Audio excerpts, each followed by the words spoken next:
ಅದಕ್ಕೊಂದು waste bucket ಐತಿ. Bucket ಒಳಗೆ ಈ ಚೀಲ ಇಟ್ಟು ತುಂಬಿ ಗಿಡ ಹಚ್ತೇನೆ. ಅಂದ್ರೆ ಅದಕ್ಕೆ ಇದಕ್ಕೆ ಎರಡಕ್ಕೂ ಬ್ಯಾಲೆನ್ಸ್ ಆಗ್ತೈತಿ.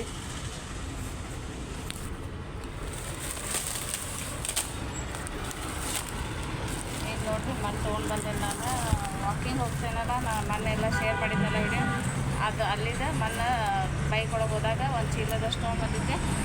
ಇದನ್ನು ಇದಕ್ಕೆ ಹಾಕಿ ಗಿಡ ಹಚ್ತೇನೆ.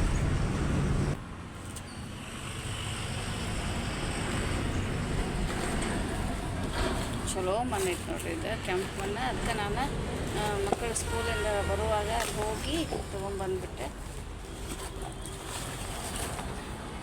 ಯಾಕಂದರೆ ಇಲ್ಲೆಲ್ಲ ಉಸುಕತೆ ಮಣ್ಣು ಇರ್ತೈತಿ.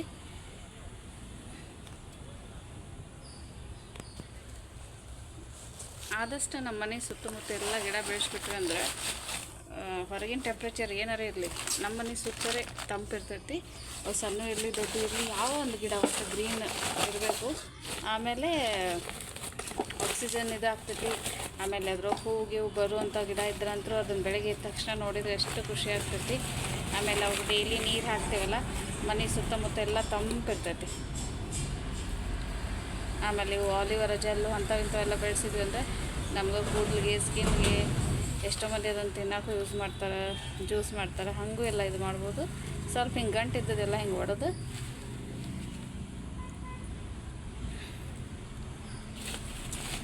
ಆಮೇಲೆ ತುಳಸಿ ಇವೆಲ್ಲ ಆರೋಗ್ಯಕ್ಕೂ ಭಾಳ ಚಲೋ. ಆಮೇಲೆ ಇದನ್ನು ಆಗ್ತಾವೆ. ಆ್ಯಕ್ಚುಲಿ ಈ ವಾತಾವರಣಕ್ಕೆ ಇವು ಮೆಂತೆ, ಕೊತ್ತಂಬರಿ ಇಂಥವೇನು ಬೆಳೆಯಂಗಿಲ್ಲ. ನಮ್ಮ ಮೊದಲು ಮುಂಬೈದಾಗಿದ್ದಾಗ ಜಸ್ಟ್ ಅಲ್ಲಿ ಅಪಾರ್ಟ್ಮೆಂಟು ಕಿಟಕಿ ಒಳಗೆ ಒಂದು ಸಣ್ಣ 2-3 ಪಾಟ್ ಇಟ್ಟೆ ಮೆಂತೆ, ಕೊತ್ತಂಬರಿ ಎಲ್ಲ ಬೆಳೀತಿದ್ದೆ.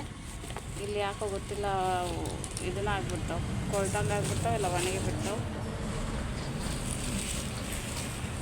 ಅದಕ್ಕೆ ನಾನು ಹಾಗೆ ಜನರಲಾಗಿ ಬೇರೆ ಪಾಟ್ ಒಳಗೆ ಬೇರೆ ಇದ್ರೊಳಗಡೆ ಗಿಡ ಹಚ್ತೇನೆ. ಎಷ್ಟಾಗ್ತಾವೆ ಅಷ್ಟು.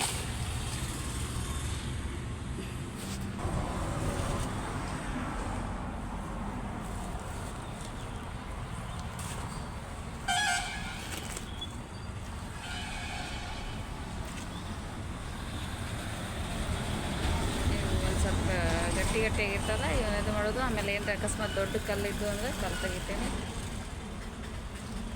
ಇಲ್ಲ ಕಲ್ಲು ಬೇರೆ ಬಿಡೋಕೆ ಅಲೋ ಮಾಡಲ್ಲ. ಇಷ್ಟೇ ಸಾಕು. ಯಾಕಂದರೆ ಒಂದು 4 ಬಟ್ಟು ಗ್ಯಾಪ್ ಇರಬೇಕು. ನೀರು ಒಂದು ಸ್ವಲ್ಪ ಹೆಚ್ಚು ಕಮ್ಮಿ ಆದರೆ ಇದಾಗ್ತೇನೆ. ಕಲ್ಲು ಒಂದು ಸ್ವಲ್ಪ ಹುಡ್ಕಾಕ್ತೇನೆ. ಇದಕ್ಕೊಂದು ಸ್ವಲ್ಪ ನೀರು ಹಾಕಿ ಇದನ್ನು ಚಲೋ ತಂಗಿ ಹದ ಮಾಡಿ ಆಮೇಲೆ ಗಿಡ ಹಚ್ತೇನೆ.